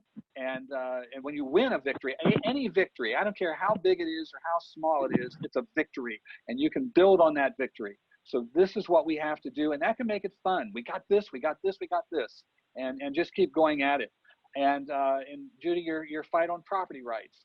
I learned a long time ago, fighting this issue, that they divide us and conquer us by taking, well, here's the gun issue, and oh, here's a tax issue, here's a school issue, and they divide us that way. What I learned over the years is if you fight to defend private property rights, they can't implement most of this policy. And so this is why I have made my focus really on protecting property rights, because that's the way that we can begin to fence them in and begin to win some battles that way. And we have won battles, and they are scared to death for us to know all the things that we're teaching you here in these webinars. They don't want you to know this information. They don't want you to stand up and fight back. And that's exactly what we're going to do. So ladies, I really, really appreciate your input on this. And we're going to share this, and we're going to get it out to as many people as we can. And we're going to work to take America back. Thank you so much. Thank you, Tom. Thank you. I plead to everybody to understand that complacency kills countries. If we are complacent, we will lose ours. We're close anyway. Absolutely. So thank you all. Yeah. All right. Yeah. And just remember that it starts with you. Freedom is a state of mind. And so it starts with you, and you need to know how to fight for your rights, and then group together, teach others to do the same thing, and then coordinate and take back your area. And all we have to do is stand up and mess up their game. And their game is over. That's right. Thank you. Bye-bye. Thank you. Bye-bye. Thanks. Hi, this is Tom DeWeese from the American Policy Center. And I want to tell you about the full program that we are putting together as we put these webinars together. The webinars are the first part of what we are working on to help local activists become citizen ninjas, become powerful to fight on the local level, to stand up to things and these policies and your city councils and your county commissions, and effectively push back on the things that they're putting together. And we're putting together the series of webinars. And one of the things you can do with these webinars is keep them.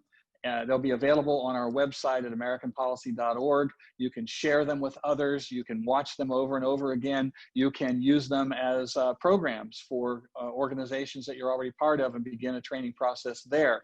We've got to get a cadre of trained activists to stand up to the forces that we are up against.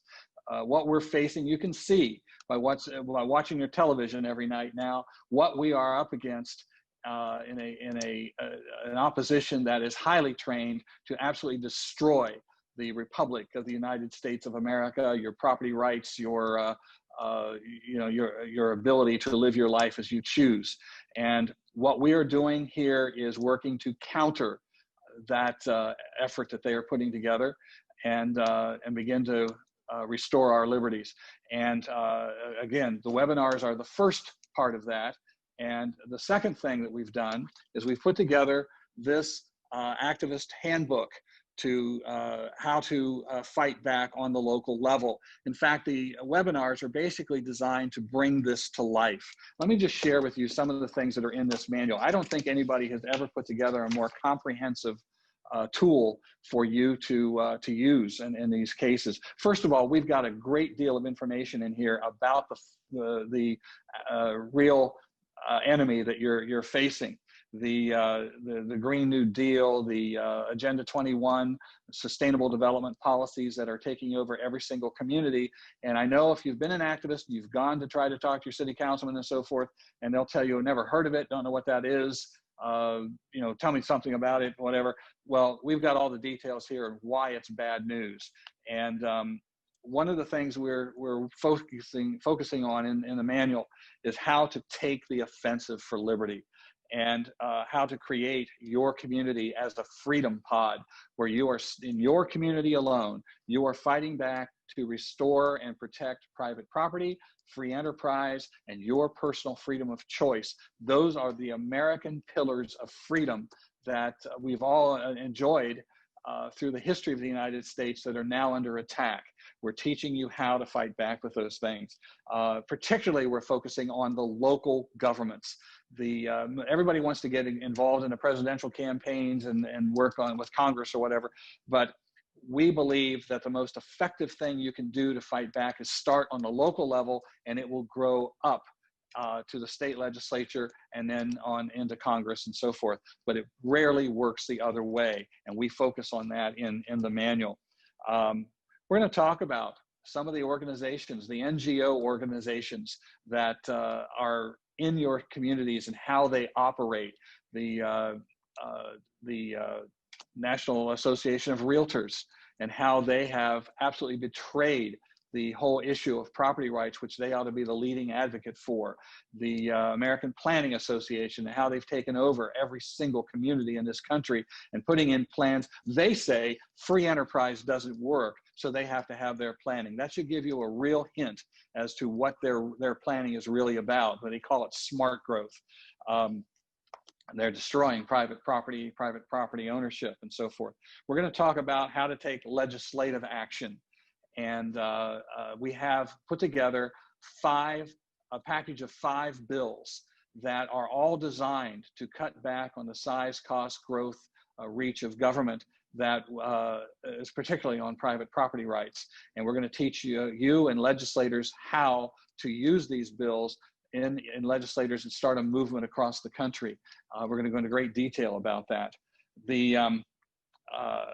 Taking the offense to restore our liberty is what this is all about, and how to become a citizen ninja. We've got 8 rules for successful activists to follow, what those are, how to organize, how to research.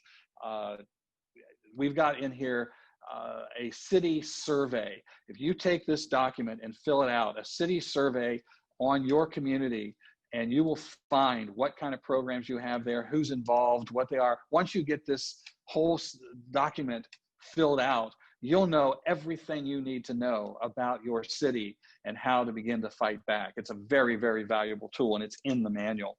How to write effective letters to the editor, and how to use the media, not just newspapers and television and radio, but also social media, and how we need to use those things and organize and get your message out. We have some tools in here that are extremely effective, and a lot of them are used to call out your elected officials. Do they stand for free enterprise, private property, and limited government, or are they promoting these massive government programs? We have some resolutions asking them to sign, whether they do or not, and if they don't sign, you've got your answer. We've got a pledge for elected officials and candidates to sign. Guys running for office, and he says, "Oh yeah, I'm with you." Well, here's a resolution for him, a pledge for him to sign, saying that he supports private property rights. Now, if he signs it, wonderful. And if he starts to betray that when he gets into office, you've got that document in hand to say, "Hey, what are you doing here? This is what you said you believed in when we elected you." These kind of things. We've got a whole lot of handouts that you can produce and hand out to people on various issues, conservation easements and other attacks on private property. And wherever it fits your need, we can have that there. And we have a section in the manual talking about how to take back the elective process, how to get it into your precinct organization. And if you organized your own precinct, you could become a very powerful person in your community. Elected officials or candidates would come to you, say, "Help me." And you could say, "Where do you stand? What do you stand for?" That'll determine whether I help you or not. This is in the manual. One of the big things that I've been working on for the last year and a half is a means to make elected officials personally responsible for their own actions. How do you do that? There are some legal actions that can be taken. We now have a couple of them that one of them has to deal with the 14th Amendment. One of them has to deal with the Section 1983 of the Civil Rights Act. We're going to have webinars on this, and we're going to teach you, and it's in the manual as well, how to deal with these things. And then we have just a whole lot of documents. Do you know what the Wildlands Project is? We've got a document in here that'll tell you what it is. It's how they're taking rural land. Do you know what complete streets are? We've got a document in here that'll tell you what that is. And international building codes, controls on urban growth, the AFFH bill from HUD, Affirmatively Furthering Fair Housing, which, by the way, the Trump administration has now said they're going to take away, but the National Association of Realtors says, well, we'll pick up the ball and take that instead. That, again, shows you their betrayal. National heritage areas and so forth. All of these are documents and much, much more in this manual that we have now put together, and it's all available for you on, I'll tell you what, the manual itself now is ready on Amazon and on our website at americanpolicy.org, and it is $49.99 to just buy it outright. However, a lot of these programs, a lot of these documents, a lot of the research documents that are just too big to put into this document, we now have those. We have on our website called a toolkit, and that toolkit has a lot of these documents. It has also where in the manual we do have some of these handouts that you can use, but it's kind of hard to get them out of the book, so you can download them from the website. And all of these kinds of documents and more, we're getting ready to put together some another section on the website where we can document the activists in different communities and actions they've taken successfully or not, sample legislation, all that sort of thing. And by the way, in here we have a kit of 5 bills that have been presented to us, provided for us by state legislator Matt Shea in Washington State, that all focus on limiting government and protecting private property. And those are downloadable on the toolkit, on the website. So it's all in there together. And what we're asking with all of these details, you know, about a year or 2 years ago, I put out a 5-point action plan of how to restore all this. The webinars are the first part of that action plan. The website is another part that, as we're putting it together, and as that is being developed. And we're working on, and again, putting these media sources together, as I mentioned, the radio shows, things like that. Those are all part of that action plan. Well, you know, it takes some funds to put all these things together. So what we're asking is, you can get the manual for just $49.99 on Amazon, or for a donation of at least $100, you can have access to everything, the manual itself and the toolkit, and all the updates that we give as they come along, and lots and lots of other information that will be coming down the pike as we do that. You will be part of the team. Just a donation, a one-time donation of $100, and you'll have access to all of that. So our goal is to restore the Republic of the United States of America and all the freedoms that we were guaranteed to be protected in our Constitution. That is our goal. We are up against a massive force, as you know, but we can beat them. And they are terrified that you're going to learn the information that we're providing here. And the last thing they want is for you to know this information. So get the information, become a powerful citizen ninja in your own community, how to organize, how to fight back, all the details, everything you need, all of it comes together. If you can see your way to give us a donation of at least $100 one time, then you will have access to all of it. So I hope you'll do that. I hope you'll join us, and let's take America back. Thank you.